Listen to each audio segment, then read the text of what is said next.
And welcome to another edition of Life Outdoors. I am your host, Chris Reckling. As you can see, some of the great outdoors has been brought inside here at the Wavy Plus studio. And I'm really excited about today's edition because we are talking little trees. And little trees, it's kind of like it's all about perspective. Like, what is a little tree? Because if you're a really big person, if you're a big giant person, a big tree looks like a little tree. It's kind of like a dog. A big dog, little dog, it's still a dog. A little tree, a big tree, it's still a tree. And let's get a little bit more specific, mostly about bonsai. I'm really thrilled to have Bill McReynolds here. He is the Bonsai Collection Specialist from Norfolk Botanical Garden to talk all things little trees. Bill, welcome to Life Outdoors here on Wavy Plus. How you doing? Oh, it's great to be here, Chris. This is going to be a little bit of fun, right? You got 30 minutes to chat about little trees, right? Can't wait. Little trees, big topic. Big topic, big interest for a lot of people. Let's just first talk about yourself. When was the seed planted in you of all things nature? Because if you're like me, it started at a very young age, and then next thing you know, it just sort of blossomed into something we don't know about, right? It does. It hit me hard in Texas, a little place called Junction, Texas. I was in diapers. There's a picture of me somewhere. It's probably embarrassing, but there's a little pecan tree I'm sitting next to on the ground that has just been planted. And that tree, of course, grew. It got bigger as I did. And in my teen years, summer vacation for me meant going to Grandpa's farm, 20 acres in Texas, and working those trees in an orchard. It was great. We harvested pecans, we grafted, we took care of pest management. I learned all about trees at really the hands of a master. My grandfather was responsible for a lot of that. But then it took a little bit of a turn when you started working at the aquarium, right? Oh, yes. I volunteered for the aquarium when I retired from the Navy. I was volunteering a little bit in the Navy. I dove inside the Chesapeake Bay Aquarium, the other places that are really nice, just doing maintenance, and learned about this thing called the nature aquarium. It's how to create a nature scene inside a little glass or plastic box. You learn about triangles, you learn about depth, you learn about scale, and all these things that are artistic concepts while taking care of aquatic plants. It was challenging, but it was a lot of fun. You know, I'm not real, my background in bonsai is what it is. And I'm not, there's so much to it. But I do know a few things. That's pinching, right? I mean, is that the Japanese term for little scene? Ooh. Am I right? Or you don't even have to answer. I believe that's what it's called. So if it is not, we'll be called out. But that's okay. Okay. It's a scene created in nature. That's what you did with an aquarium. Sure. Yes, absolutely. Takashi Amano, a Japanese master. He has a great book called The Nature Aquarium, if anybody's interested.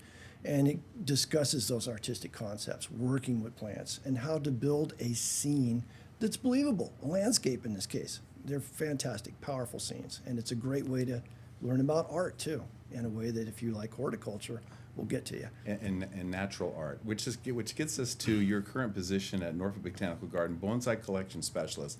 We do have some video that we're going to share with you guys of some of your trees there. How many trees do you take care of? At Norfolk Botanical Garden, we have over 40 trees currently in different species. We have tropical trees that are not on display now. We also have succulents. They're called caudiform succulents, which are very amazing. They're powerful things that are also in the back. But currently on display, we have our temperate trees, and they represent junipers, maples, a lot of other species there that you can come see.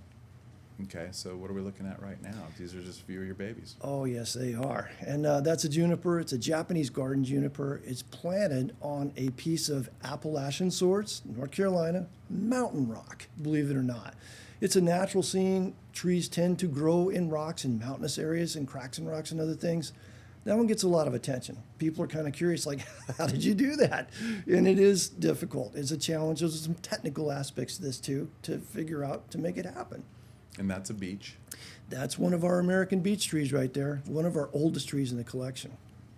And my favorite, Japanese maple. You got a little forest action right there. Green Japanese maples, the best for bonsai if you want to work with maples, absolutely. The green one, the weedy type you mow in your yard, those are the ones you want. Those are the ones you want. These trees, like humans, they change every day, every season, every month. This is a really special time of year, springtime, when things are blooming. They're just coming out of the winter doldrums. Talk about the importance of spring and 4 seasons for a lot of these bonsai. Oh, it's incredible. They change all the time. And one thing I learned early on in this passion, if you will, this hobby, was seeing trees in the wintertime was no longer depressing or sad. They're asleep, they're dormant. But when you work with bonsai trees, you're looking at structure. You're looking at why they do the things they do. And sometimes trees can do some crazy things. But if you study the trees, you understand that that branch is growing at this weird, awkward angle because it's looking for light. It's looking for a reason, or it's trying to get away from another tree, possibly, that's taking away its light.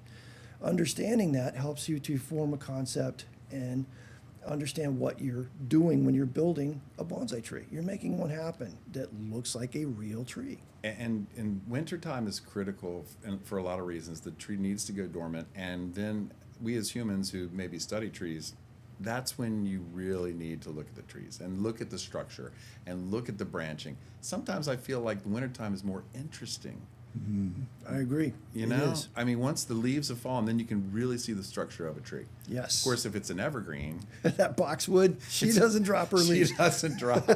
But you can get underneath it and look at it and see the branch and the movement. And something tells me that, obviously, that's next to a crepe myrtle. It's getting a lot of shade. Mm-hmm. How do you regulate the amount of sunlight that they get? Because they all have certain needs. We're addressing something now we refer to in the trade as a microclimate. Microclimates are hugely important. Siding your trees, like these girls here, they need to be in sun, full sun, a lot of it, because they're really hungry. They grow pretty fast. They need that. The boxwood, on the other hand, is an understory type tree. It does best in the shade of other trees. Exposing it to full sun will stress it. It'll probably bleach the leaves and bad things will happen. So knowing that and studying and understanding what your trees need is important to keeping them alive. And also not just the right amount of sun, but also the right amount of water, which when a tree is in a container, that's when it's your responsibility. In the wild, trees usually fend well for themselves, but once it's in that tray, time to keep it wet. Mm-hmm. Or not too wet. Not too wet. Just right. Find that Goldilocks, right? Trees are, and with water in bonsai, it brings life, and it can also cause death. As you've mentioned, Chris, it's dangerous. Learning how to water trees correctly is something I still figure out. It's something I'll probably never master. It's difficult because it's easy to overwater these thirsty little trees. If you don't water them, desiccation can happen, and you could really damage them as well. They're high maintenance.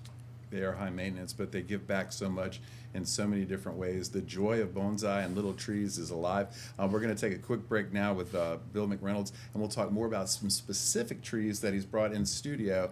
There's 3 right here. We'll get a little deeper into bonsai and little trees with Bill McReynolds, so stick around for that.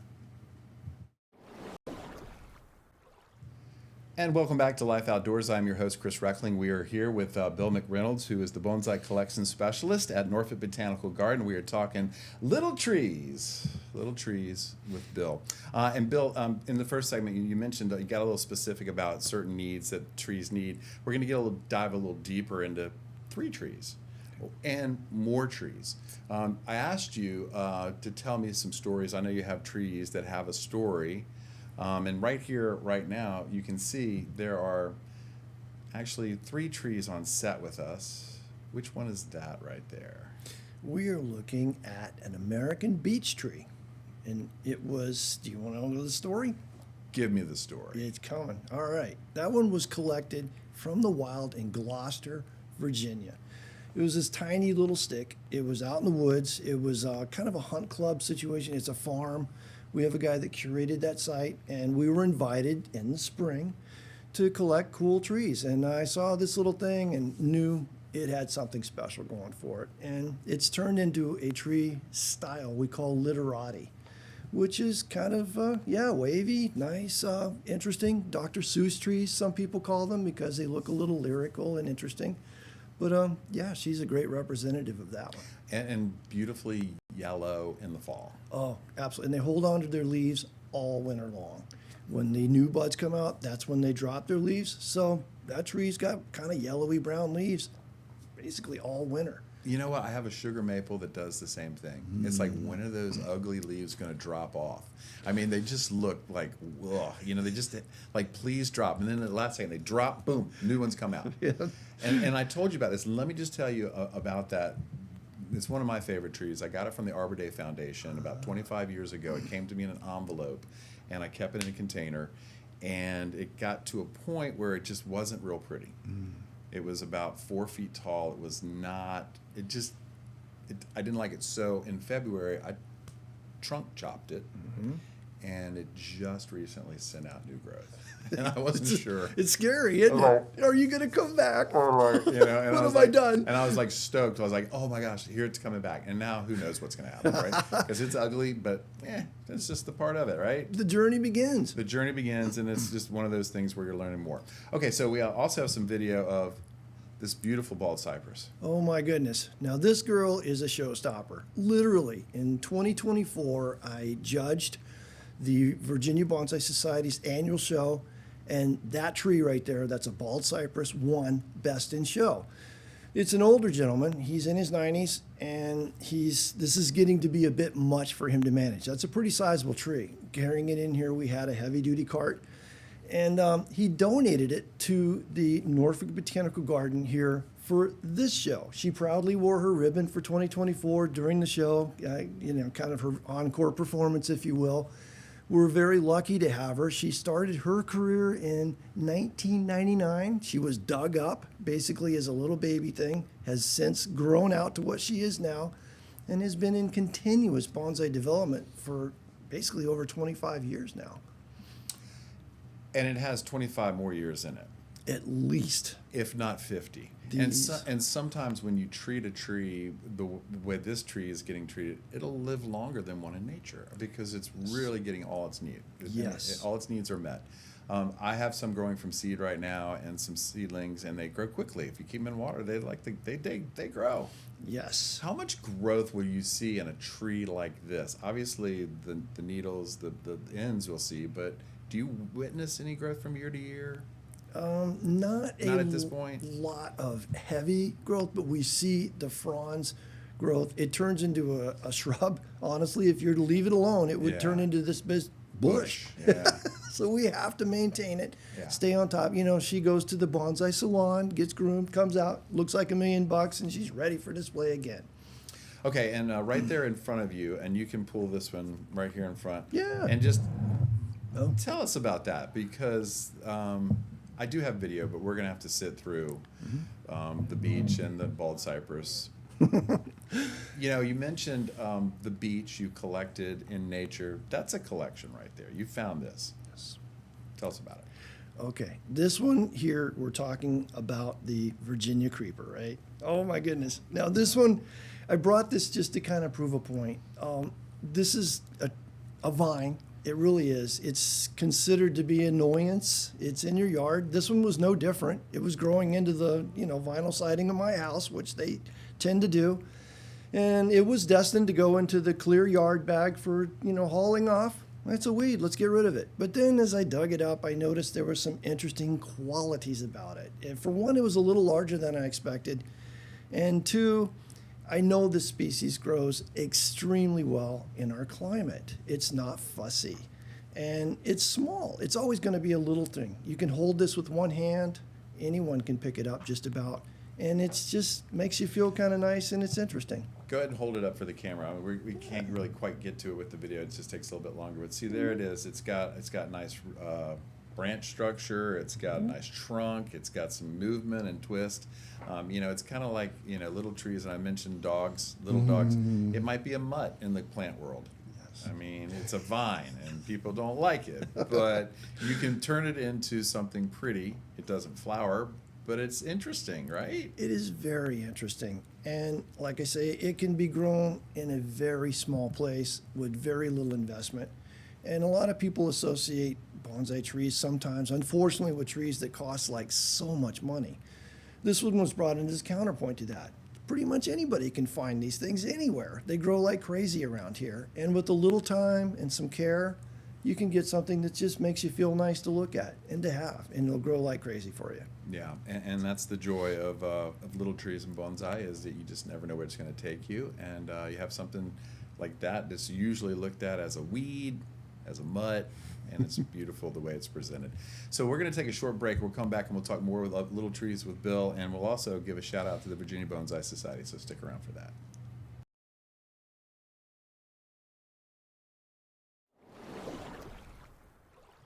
And welcome back to Life Outdoors. I'm your host, Chris Reckling. Sitting by with us today is Bill McReynolds. He is the Bonsai Collection Specialist at Norfolk Botanical Garden.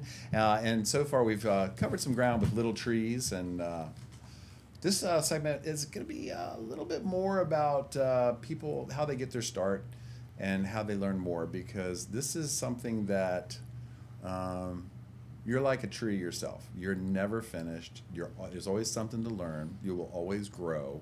But how do you start? How do you get to a certain point, and where do you get more information? Bill? Wow. Okay. Everybody says find your local bonsai club.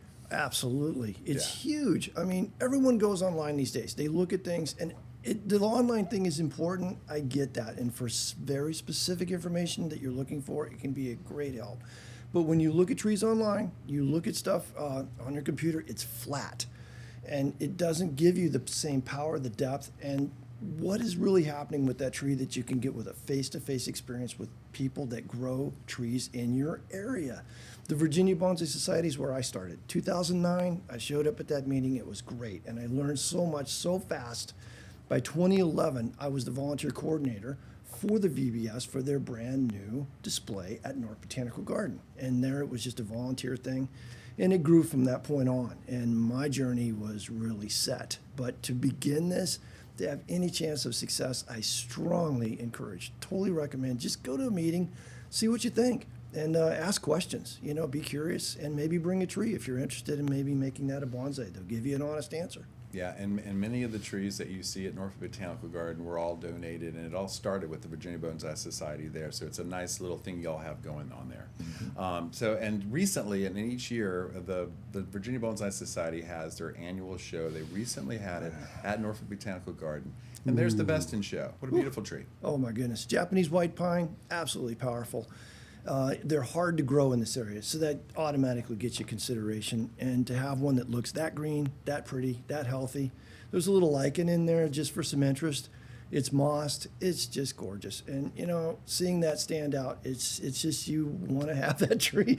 And that was absolutely a gorgeous example. Best in tree, show. There's just no doubt. And when he told me that was grafted to a black pine. It may have been. Yep. So you can see right there at the base, that's the base of a black pine with the white, which is really interesting. It's something that everybody, it's whatever you put into it, you get out of it. And these are some of Bob's collection of the smaller bonsai, which he did all in a year, which you don't have to wait 25, 30 years to get to like the white pine we just saw. No, not always. You can get extraordinary stuff fast. Whimsical things just sometimes make the most fun things to own. They're not serious, but they make you feel good. Why not? And it's your journey, it's your personal interest, and there's a lot of you in those trees. It's going to happen. Just like any relationship you have over years, there's going to be an exchange of ideas, work. You collaborate with each other. Yeah, and you'll learn more about yourself as a person when you work with these trees, because we're so similar in so many ways. Trees need light, they need water, they need attention. People need light, they need water, they need attention. I mean, there's a lot there's a lot of things that are very similar with trees and humans. Yes, trees can't advocate for themselves, unfortunately. Pest management can be a problem. You have to really keep your eye on what's happening with those trees, and if things are beginning to eat them or affect them, then you have to take care of it. It's part of the process, and knowing these things and understanding what you can use in this area, what works best, and what to expect from a species that you're interested in possibly making into a bonsai tree. Go to your club. Go to that VBS and ask lots of questions. Yeah, trees and nature were not meant to serve man. They're not servants of man. We should serve them. And I know when you see a tree that's cut down, or when you hear about deforestation and widespread clearing of forests, it can be painful because I think people take these trees they take trees in nature for granted in so many ways, when really they're super important to our planet, to people, to oxygen. The biodiversity gives us something that we can all be proud of, and we still don't really know much about trees. I mean, and plant life, because there's a lot going on there. They communicate to other trees. There's a lot going on when you look at trees. Yes, there is. Dive deep into that, Bill. There's not a question. Just have fun with it. The botany of desire. You know, Botany of desire. who's working for who here? You know, I think you've got a point there, Chris, because they do require some work, but they do give back a lot. You know, and I think a lot of the satisfaction I get is when people come to the display and I'm working on a tree, or I'm there, and they're surprised at how different they look. Inevitably, like, this tree just looks different in person. It's just, there's so much more, you know, than it is when it's on this little flat screen. So appreciating, one, the size of these trees. They can be bigger than you think. And two, just how powerful they are if you see them in person. The depth, the scale, the whole thing. It's like art. If you see those pieces of art, especially sculpture, three-dimensional art, it just is very moving sometimes, kind of emotional, in some cases when you see things like this in person. Yeah, and one of the words that comes out a lot when you talk to somebody who's deep into it is joy. They bring you joy on a regular basis, and in today's world, we're always looking for something to bring us joy. Trees can do that. They change day to day. They change month to year, to season, and we're really lucky to have 4 seasons here. Yes. You know, because if we were in a desert climate, if we were maybe in a tropical climate, it's, Yeah. I'm not going to say it's boring, it's just different. We have a little bit of everything we can draw from here. True. And Yeah. there's one word you can say that's Japanese, bonsai. It just means tree in pot, and it's an international word. Everybody that is interested in growing these little trees can say the word bonsai, and that's all that means. Yeah, but let's just take it from tree in ground to tree in pot. Because once it's in pot, it becomes your responsibility. You are on the hook. Yes. And sometimes you're going to lose trees. It happens. And you have to be, you have to be patient, and you can't be rash. You have to just stand back and let the tree tell you what its needs are. And if you don't, then you're not really, you have a lot to learn. You do. And if you learn from your mistakes, if your tree dies, if things happen like this, you have what's known as a finished bonsai. Yeah, unfortunately. Finished. It's finished. That's finished bonsai. But if you learn from that, then you're growing too. And you and other trees, you're willing to take more risks and be successful at it because you've learned some mistakes along the way and been ready to take those risks. It's important in anything that you want to succeed with. Don't back away from that because the rewards can be very good. How many trees do you have in your collection? At home, I probably have over like 100. Yeah. Yeah. At the garden, there's 40. So it can be consuming. It really can. Yeah. But it doesn't have to be that level. If you're that person that has 1 or 2 and you just like it, like you have a Virginia creeper in a little pot, why not? It's great, Right. and you have your little, and it grows well for you and it makes you happy. Perfect. If you've always liked vegetable gardening or house plants, or you're just amazed by what nature can be, try a tree. Yes. And get it and give it its needs, find what it likes, and then who knows, maybe you're 5 years, 10 years, 20 years down, you have a couple trees, and then you start handing them out to your friends and family, and they become legacy trees, and you give them as wedding gifts. Are you feeling what I'm putting down here? Oh my goodness! Everybody I know has trees that I've given to them. When does it end? It doesn't. This tree is too big for me. I don't have room for it in the yard. Here, it's your tree. It's a great gift. All right, listen, I think we're about out of time, and I can't thank you enough, Bill, for coming here and chatting about little trees and the joy of gardening and everything else that you have going on there. Appreciate it. Oh, it's an honor. It's been a great talking about this. Thank you, Chris. All right, well, listen, I hope you guys enjoyed this edition of Life Outdoors. Remember, we're new every Friday, and don't forget to live your life outdoors.